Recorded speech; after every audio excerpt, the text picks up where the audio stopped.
Conferir um novo episódio do quadro Direito Agrário. Na última edição, o advogado e professor de leis ambientais Pedro Putirimendi falou sobre um decreto baixado pelo governo de Mato Grosso do Sul no mês passado, proibindo qualquer tipo de desmatamento no bioma Pantanal. Hoje ele traz o seu ponto de vista sobre a exploração ecologicamente sustentável de uma região que possui mais de 8.000 fazendas e um rebanho que chega a quase 4 milhões de bovinos e é considerado o maior celeiro de cria do Brasil. Vamos conferir? Saudações, Pedro.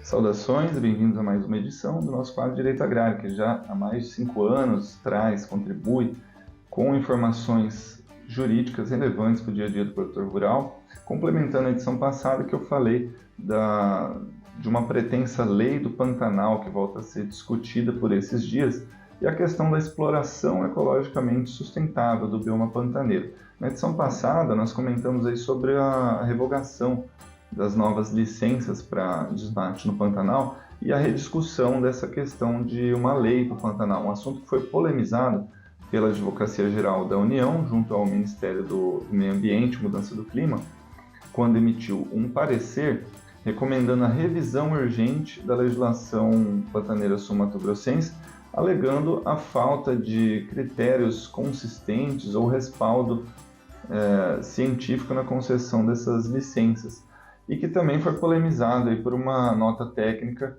do Ministério do Meio Ambiente e Mudança do Clima, e que podem facilmente ser rebatidos conforme eu vou ressaltar aqui, complementando as informações da edição passada, que para quem não assistiu, basta entrar no YouTube, canal Rural Direito Agrário, para acompanhar todas as edições.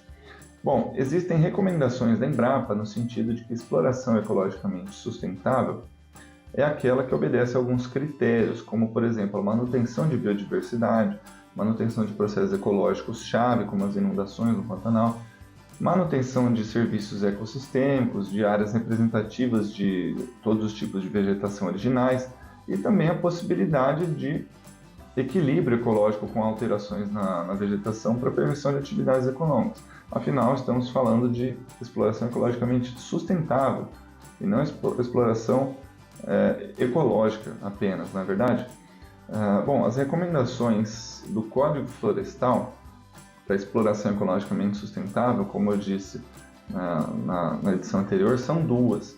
Primeiro, recomendações técnicas de órgãos oficiais de pesquisa e, no caso da supressão, pedir autorização do órgão estadual do meio ambiente. E como eu comentei também, o Estado do Mato Grosso do Sul, ao regulamentar o uso do Pantanal, fez isso por meio de um decreto estadual, não por meio de uma lei, o Decreto Estadual 14273 de 2015. E é importante também ressaltar que a suspensão que aconteceu, que nós anunciamos, não foi de todo o decreto, mas apenas de novas supressões a partir da data em que foram revogadas, que é 16 de agosto desse ano. E apresentando em maiores detalhes a legislação pantaneira sul-mato-grossense, o decreto estadual que eu comentei, ele não determina que as supressões sejam feitas, sejam concedidas de maneira genérica ou sem critérios, mas de acordo com o artigo 13 dessa nossa legislação estadual, é necessário, além de comprovar a inscrição no CAR, comprovar também a ausência de infrações administrativas, ou seja, de multas ambientais, realizar um processo de licenciamento, demonstrar o manejo do gado em pastagens nativas conforme recomendações técnicas e também um critério muito peculiar, único, que pertence ao Mato Grosso do Sul, que é a relevância ecológica, uma criação normativa autoral, do Mato Grosso do Sul, recomendada pela Embrapa Pantanal antes da promulgação desse decreto de 2015.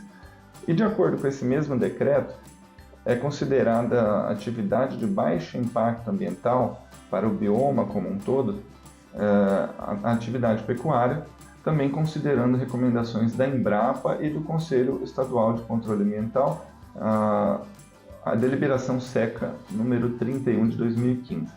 Antes da edição desse decreto de 2015, a Embrapa Pantanal emitiu duas notas técnicas, respectivamente em 18 de outubro de 2013 e 14 de agosto de 2014, equilibrando questões muito importantes sobre sustentabilidade como, por exemplo, o risco de incêndio se houver uma remoção total do gado com o consequente acúmulo de matéria vegetal combustível, como eles dizem, por falta de herbivoria, né? Ou seja, por falta de pastejo do gado, o que deu origem ao artigo 9º, parágrafo 2º desse mesmo decreto, que autoriza de maneira também bastante exclusiva do Pantanal Sul-Mato-Grossense o pastoreio, ou a presença de gado em áreas de reserva legal, para reduzir a biomassa vegetal presente e evitar esse risco de incêndios.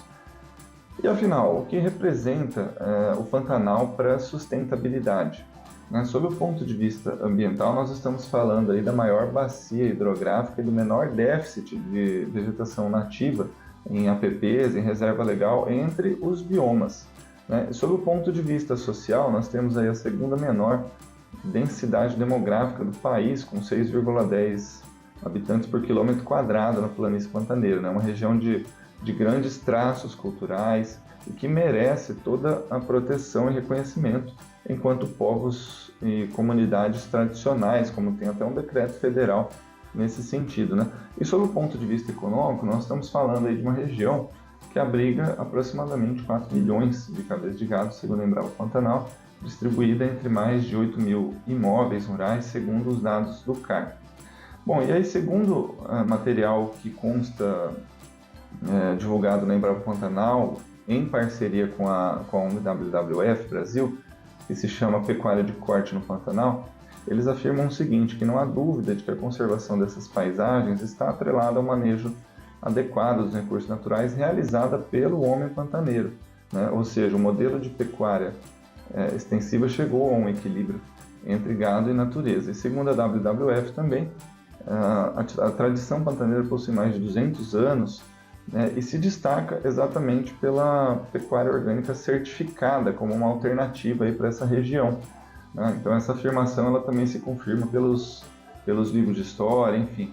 E aí desde 2003 o Mato Grosso do Sul já possui programas de remuneração do produtor para que produza um produto de qualidade, de cadeias produtivas competitivas, socialmente justas, ecologicamente corretas. E recentemente, até é importante comentar aqui, um projeto inovador na Serra do Amolar, que ganhou a primeira certificação de crédito de carbono do bioma com atividades de conservação em uma área de 135 mil hectares. Então, bom, como diz o nosso Código Florestal, tão importante quanto o eixo ambiental da sustentabilidade, são também os eixos sociocultural e econômico para garantir a viabilidade da atividade agropecuária de maneira sustentável, com crescimento econômico para o Brasil. É uma situação muito importante e que, portanto, rebate todas essas argumentações aí da AGU, do Ministério do Meio Ambiente, no sentido de que o Pantanal Sul-Mato-Grossense não observou critérios técnicos ou científicos. Então, estamos acompanhando aí essa questão. Saudações e até a próxima.